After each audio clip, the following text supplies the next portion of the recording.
مولا علی نے عمر بن عبد with no قتل کیتا نا، گھوڑا ادھر خندق دے لے آیا تے مولا علی نے انہوں جو قتل کیتا نا تے بعد رسول اللہ دی بارگاہ صحابہ گئے انہاں کہ حضور وہ کہندے عمر بن عبد ود دی لاش دے دیو 12,000 درہم دے دیا. صحابہ پیٹا تے پتھر بدے ہوئے سن، صرف تے بند بدے ہوئے سن تے جنگ لڑن بیٹھے ہوئے سن. کسے صحابی نے انہیں کہ حضور 12,000 لے لو، اتنی تلواراں آ جان گیاں، روٹی آ جائے گی، خیمے آ جان گے، کپڑے آ جان گے. میرے آقا نے فرمایا ان کو کہہ دو مردوں کے پیسے ہم نہیں لیتے. اساں جنہاں دا کلمہ پڑھیا تسی پوری دنیا دے منگ کی بھی تواڈے پیسے نہیں پورے ہوندے. جو تیرے در سے یار پھرتے پھر در بدر یوں ہی خار پھرتے، پھر کے گلی گلی تباہ، ٹھوکرے سب کی کھائے کیوں، عقل جو دل کو دے خدا پھر تیری گلی سے جائے کیوں. حضرت سعد بن ربیع زخمی ہو گئے میدان احد، 70 زخم لگے ہوئے. نبی علیہ السلام نے حضرت زید بن ثابت نو بھیجا، فرمایا پیخ کیا ہو سعد بن ربیع دا کی حال ہے؟ فرمایا مل جائے تو پھر پوچھنا کیف تجدو کا، دسو جی کی حال ہے. کیوں جی؟ فرمانے میں گیا تو سعد بن ربیع آخری سانس لے رہے، میں کہا میں نے رسول اللہ نے بھیجا. فرمایا ابلغ رسول اللہ عنہ السلام وقل لہو یا رسول اللہ جزاک اللہ تعالی عنہ خیر جزا ما نبی عن امت ہی. حضور ساڑی طرفوں اللہ آپ نو بہترین جزا دے، انہاں نبیوں تو بھی آلہ دے جنہاں نو اللہ نے اپنی امت دی طرفوں دیتی. تے نال اے بھی کہنا انی اجد ریح الجنہ، حضور میدان احد مجھے جنت کی خوشبو آ رہی ہے. اے توجہ کرنا، جڑے سارے لوگ کہہ دیں نا انہاں مولویوں اور موضوع ہی کوئی نہیں آندا. میں کہ چلیا موضوع تے 70 زخم لگے ہوئے روح نکل رہی ہوئے، موضوع تے حضور اس ویلے بھی یہی سی. آپ نے فرمایا وابلغ قومک عنی السلام وقل لهم ان سعد بن الربیع یقول لكم انه لا عذر لكم عند الله ان يخلص الى رسول الله ومنكم عين تطرف ثم لم يبرح ان مات. فرمایا صحابہ نو جا کے میرا سلام کہنا تے نال انہاں نو کہنا کہ سعد بن ربیع ایک آپ کو پیغام دے رہا تھا. فرمایا تواڈے وچوں ایک بھی زندہ ہویا اور حضور دی طرف کسے دا ہاتھ اٹھ گیا کہ اس ایک نو بھی رب معاف نہیں کرے گا. آگے جی ثم لم يبرح ان مات. حضرت زید بن ثابت کہتے ہیں یہ جملہ کہہ کر سعد بن ربیع شہید ہو گئے. تو سانو نواں دین پڑھانا چاہتا ہے، جاندے جاندے آپ دیاں صرف 2 بیٹیاں سن. آپ نے بھی نہیں کیا صدیق اکبر نو جا حضور نے بارگاہ وچ جا کے کہنا حضور میری بیٹیاں دا خیال کرنا، حضور میرے گھر دا خیال کرنا. انہاں نو روٹی یتیمہ ہو گئیاں تو یتیمہ نو کون کرے گا؟ نا جاتے بھولے نہ مرتے مرتے آداب کوئے جانا. گلنا کر دے ہو تسی بیٹھ کے سارے جناب کی یہ نا مولویوں نے اور اس مسئلے تو علاوہ کوئی نہیں. میں کہا جی کتنے مسئلے سن. سعد بن ربیع کو گل کی تھی، فرمایا رسول اللہ دی حفاظت دا خیال کرنا، اور روح پرواز ہو گئی. تمہیں پتہ ہی نہیں ہے جس مسئلے کا، تو پھر باتیں تم یہاں سے یہ پھول نہ ہو تو بلبل کا ترنم بھی نہ ہو. تمہیں پتہ نہیں ہے خیمہ افلاک کا استادہ اسی نام سے ہے، اور نبض ہستی تپش آمادہ سارا کائنات حضور دی دم قدم نالے. جد اتھے گل ہو گئی پھر ساڑیاں پکڑیاں دا کی فائدے؟ اساں بھی وٹ انہاں نوں کی دینے پھر جناب ساڑیاں پھر کی عزتاں تے مولانا صاحب جناب حضرت صاحب زندہ باد تے مرد آباد تے حضرت فلانی جگہ پہنچے ہوئے تے کتھے پہنچے ہوئے. انہاں نعریاں دا کی فائدہ جدو رسول اللہ دی عزت دی گل کوئی نہ کرے؟ بس انہیں جانا. میں جس اسلام دیاں گلاں کردا ہوں اسلام اتنا ڈاڈا ہے کہ اگر کسی دے گھر آٹا نہ ہوئے تے عمر امیر المومنین عمر اسلام اتنا ڈاڈا ہے کہ عمر دی کانڈوں تے بوری لدوا کے غریباں دے گھر پہنچاندا. ایران فتح ہویا تو صحابہ دے بارے کہنا لٹ مار. ایران فتح ہویا سپر پاور، حضرت سعد بن ابی وقاص فاتح ایران، آپ نے مال غنیمت بھیجا. یہ مال غنیمت ہے، یہ لوٹ مار نہیں ہے. یہ قرآن نہیں پڑھا تو قرآن پڑھ. یسألونک عن الانفال وَعَلَمُوا أَنَّمَا غَنِمْتُمْ فَكُلُوا مِمَّا غَنِمْتُمْ. اے لفظ دا ترجمہ اسیدہ نو کر کے دینے ہے دا کی معنی ہے؟ لوٹ مار اس کا معنی نہیں ہے. ہاں نہیں تو پھر اسانو بلا اسیدہ نو دستیا امام احمد رضا دا کی ترجمہ کیتا، امام ربانی دا کی کیتا، امام اعظم ابو حنیفہ کی کیتا، سلطان الہند کے کیتا، 11ویں والے پیراں کے کیتا، حضرت شیخ شہاب الدین سروردی کی دا معنی کیتا، داتا علی حجویری کی دسیا. تو گلہ کرنے ہو نہیں پتا تو پھر دین پڑھو. تو ساری زندگی گیندہ کھیڑیاں تینوں کی پتا ہے جڑے تلواراں نال کھیڑے، جڑے تلواراں نال کھیڑے تو انہاں دے بارے تبصرہ کرنا. تلواراں بھی انج کھیڑے 12 یا 9 تلواراں خالد بن ولید دے ہاتھ ٹوٹیاں.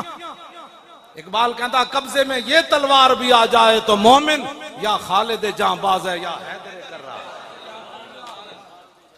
کمال والی بات ہے. تبصرہ کرو کہ چاجدہ کر تو اپنا کول تیرے ملک سنبھالا گئے ڈالر اتنے تے اتنے جا رہا مہنگائی اگ لگی کھڑی انہوں کنٹرول کر. صحابہ کر گئے جو کرنا تھی. تیرے کولوں نہیں پوچھا جانا صحابہ کون سن. ہاں جی رب نے خود نبی علیہ السلام نے فرمایا ان اللہ نظر فی قلوب العباد فلم یجد قلبا انقا من قلوب اصحابی. فرمایا اللہ تعالیٰ نے ازل کے اندر ہر بندے کے دل کی طرف دیکھا اور میرے صحابہ کے دلوں سے پاکیزہ اس نے دل کوئی نہیں پایا. کوئی گلان کرنے والی ہے جو تو کرنا. لو جی ایران فتح ہو گیا. حضرت سعد بن ابی وقاص مال غنیمت لوٹ مار کر نہیں. وہ حدیث پاک کوئی مجمع جو سناوے حضور فرمانے مجھے اور بھی بہت ساری فضیلتیں دی گئی. فضلت علی الانبیاء بستن. کوئی سنائے گا حدیث بلایا پیچھے جڑے مجمع طالب علم بیٹھے انہاں کول اوتیت جوامع الکلم ونصرت بالرعب واحلت لی الغنائم. نبی علیہ السلام نے فرمایا 1,24,000 انبیاء اور رسول تشریف لائے. فرمایا کسے نبی دی امت غنیمت حلال کوئی نہیں سی. فرمایا یہ تو اللہ نے میری وجہ سے غنیمت کو حلال قرار دیا. جب حضور کی یہ خصوصیت ہے تو اس کا انکار کرتا ہے, تو اس کو لوٹ مال کا مان دیتا. حضور نے تو اس پر فخر کیا ہے. اس بار وحلت لی الغنائم وجعلت لی الارض مسجدا وطہورا. ہاں جی وارسلت الی الخلق کافا وختم بی النبیون. جتھے تو بھول گیا حضور نے ادھے تے فخر فرمایا.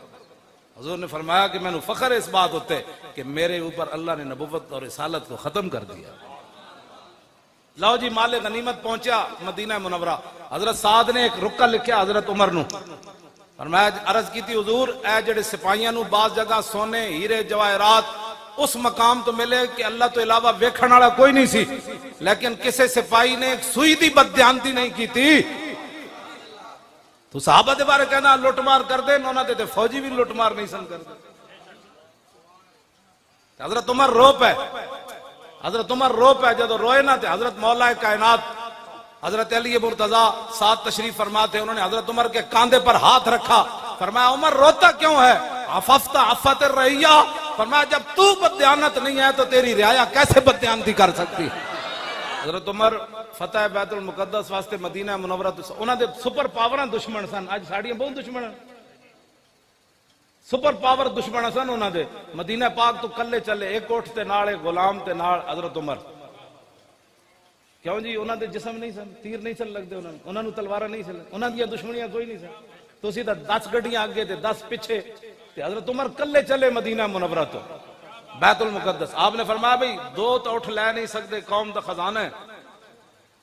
ہاں اے میں تیرے نال ضرور کراں گا کہ جدو تو تھک جائیں گا نا تے تینوں اتے سوار کر کے عمر نکیل پکڑ لوے گا. دیکھیے کس شان سے امت کا امام آتا ہے, خود تو پیدل ہے سواری پہ غلام آتا ہے. جدو آئے مدینہ آپ پہنچے نا شامل کے شام, آپ دے پیراں وچ موزے سن چمڑے دے, آپ نے اتارے ایک موزہ ایتھے رکھ دیتا دوسرا ایتھے رکھ دیتا. حضرت ابو عبیدہ بن جراح فاتح اگے کھڑے سن. انہوں نے کہا ما یسرنی یا امیر المومنین اتفعل ھذا ان آل الشام استشرفوک. اور میں امیر المومنین ایک گل میں نے تہاڈی بڑی چنگی نہیں لگی. بالکل سارے اتھے اہل شام کھڑے انہاں دے بڑے بڑے سردار کھڑے انہاں دے یہودیاں دے بڑے بڑے عالم کھڑے انہاں دے بڑے بڑے صنادید کھڑے. او کی کہن گے انہاں دے امیر المومنین نو یہ بھی نہیں پتہ وی جراباں جیب وچ پائیاں جاندیاں یا موڈے تے رکھیاں جاندیاں. اے بالکل میں نے تہاڈی گل نہیں چنگی لگی. اے کی تسی کیتا ہے؟ فقال ابا. حضرت عمر جدو سنیا نا تے آپ نے لمبی سانس کھینچی. فرمایا لو یقول ذا غیروں کا ابا عبیدہ جعلتہ نکالا للامت. فرمایا ابو عبیدہ اگر تیرے علاوہ کوئی اور بات کرتا نا آج میں اس کو یہاں کھڑے کھڑے وہ سزا دیتا قیامت تک حضور کی امت کے لیے عبرت بن جاتا. ہن ذرا کان کھول کے سننا آگے. پاکستان دی عزت رسول اللہ دے دین نال ہے. جے تسی دین نو دیس نکالا دینا چاہتے ہو تو پھر کسی دی کوئی عزت نہیں. ہاں ایک گل یاد رکھو. حضرت عمر فیصلہ فرما گئے ترجمان نبی. ہاں اے انہاں دی زبان چوں نکلیا. آپ نے فرمایا تو کیا سمجھتا ہے کہ یہاں یہ بڑے بڑے پیسے والے اور بڑے بڑے لوگ جرنیل ان کے کھڑے ہیں, عمر کے یہاں موضع رکھنے سے بے عزتی ہو گئی؟ فرمایا سن انا کنا ذل قوم فعزنا اللہ بالاسلام. میں ازلہ دا معنی نہیں کردا، اس میں تفضیل ہے، میں صحابہ دی عظمت دی وجہ تو معنی نہیں کردا۔ فرمایا پوری دنیا دے یار سانو کون جاندا سی؟ عمر تے وہی عمر سی جد کو 6 اٹھ نہیں سن قابو آندے، آج 36 لاکھ مربع میل تے حکومت کر رہا، تے اے عزت ساڈی ذاتی نہیں، اے تے رسول اللہ دے دامن کرم دا۔